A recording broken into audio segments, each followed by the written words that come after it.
I'm the Executive Director of the Council of Southeast Pennsylvania. I'm the Senior Peer Services Coordinator. I'm a Certified Recovery Specialist. I'm the Philadelphia Project Coordinator. I work for PROACT. I'm a Professor of Psychology at the Medical School at Yale University.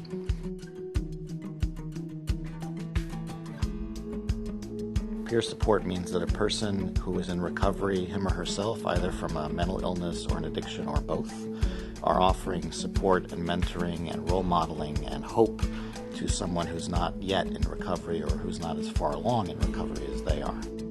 My recovery story begins in May of 2011. I was 23 years old when I went into treatment. For 43 years, I haven't used alcohol or any other drugs. There are many pathways to recovery, and sometimes people are not always aware of that. See, I eventually learned that I didn't have an issue with drugs and alcohol. It wasn't that type of an addiction. My addiction was a little different. My addiction was pleasing everybody.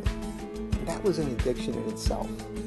It wasn't until drastic things started happening to me, where people were cutting me off, where I was noticing that the drinking really affected my life. I had an extremely difficult time saying no.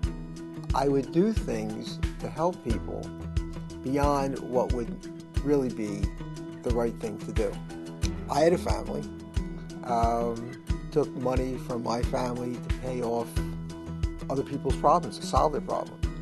I had gone to about 5-6 psychiatrists during the course of my lifetime. Not one of them was able to help me. I was actually incarcerated. I was released in January of 2012, and I actually got sworn into the Bucks County Drug Court program. I've been always looking for Sean Anonymous, and I haven't found it. That group that's been tailored just for my needs. So I really didn't feel a deep connection to the 12-step groups. I wasn't connected to a church community or anything like that. So I think that if I found a center that involved peer-to-peer supports, I would have really connected with it. I took money from a trust account in an office that I was working in. Like I said, I used up my own money with the idea that I was going to repay it. But you never pay it back fast enough. As a result of that, I was prosecuted. So when I got out, I knew I wanted to work. I knew I wanted to do something. And even though I was older, I felt that I could still have something that I can contribute and make a change. I had heard through my brother that PROACT had a very well-balanced recovery program that's full of education, free education, where you could take classes, you could volunteer, and you would get a lot of recovery support. So I saw an opportunity, a place where I could hopefully make a difference and make a change.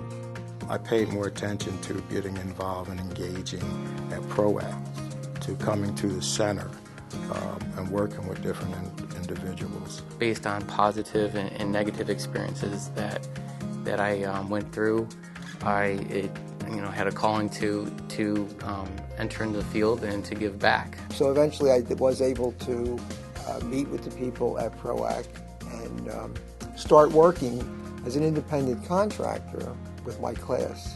It seemed to be a very good fit to get involved in the behavioral health field, because that's where I had my problems. The counselor that I had back then was a positive role model for me, and I said, I think I could do this job based on, my personal experience, and that's what led me to go back to school, get educated, and then get involved in the field.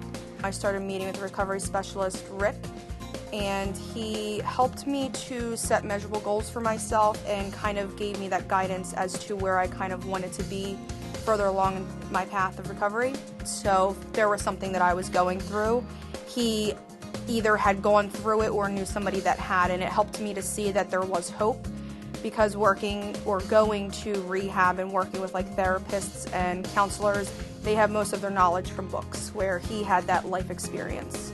I've had the privilege of early in my recovery really participating in treatment that was very much integrated with people in recovery. I always try to pull information from the staff because I believe they're the best mentors, the best people that have studied and understand that giving me the right direction can help me grow in my recovery. As a person in recovery, I'm asked, what do I need? What can I contribute to help myself? And I think that by showing and providing that peer support, that people like me and people that walk through those doors, they could see that somebody else has gone through the same thing that they're going through, and it can be done. After treatment, had the opportunity to really spend a lot of time with people who were in their own recovery, who were generous in sharing both skills and services to me. We'll have folks that might be mandated to come into our center. So they come in, they might be in a bad mood, I don't want to be here. And when we meet them at the door and we treat them with dignity and respect, they elevate for that. So we're coming at a completely different way than they're experiencing in most other settings that they're involved with. I actually work with a lot of drug court participants, so since I graduated drug court, that's huge. So working with them, it's very easy as far as providing the peer-to-peer support. When they come to me with a barrier or an obstacle, I have those answers and that guidance because that's what's helped me get through the program myself. That goes a long way to break down those barriers, and now they start to get involved and they come here because they want to.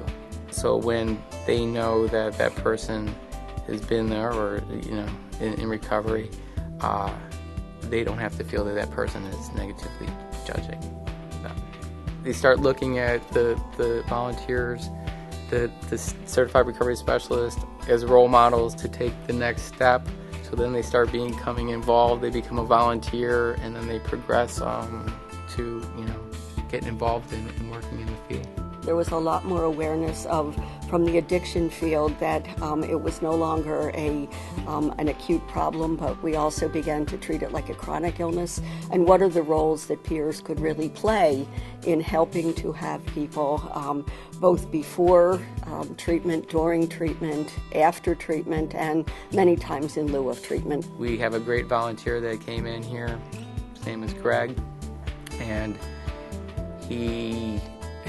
I talked to him the other day, and I said, remember when you used to come in here for service? He goes, I never came in here for services. I said, well, you remember when you used to come in here before you were a volunteer? And he said, yes. And I said, you remember how nice you were to us? He goes, I was never nice to you. And it was just the environment that he was in, and he was watching everything that we did. And once he felt safe and comfortable, he said, it was all on his terms. Can I become a volunteer? And he did. And he has grown so much from being here. And he is the first person that people see when they walk in the door.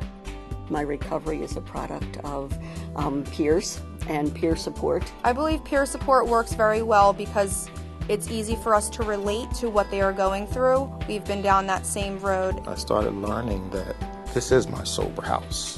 When I come around my peers, when I talk with people that are in recovery, that's what keeps me, that's what helps me maintain my sobriety. I think the most important thing to take from this, recovery is messy, but it works. The peer-to-peer recovery support services really works in helping people.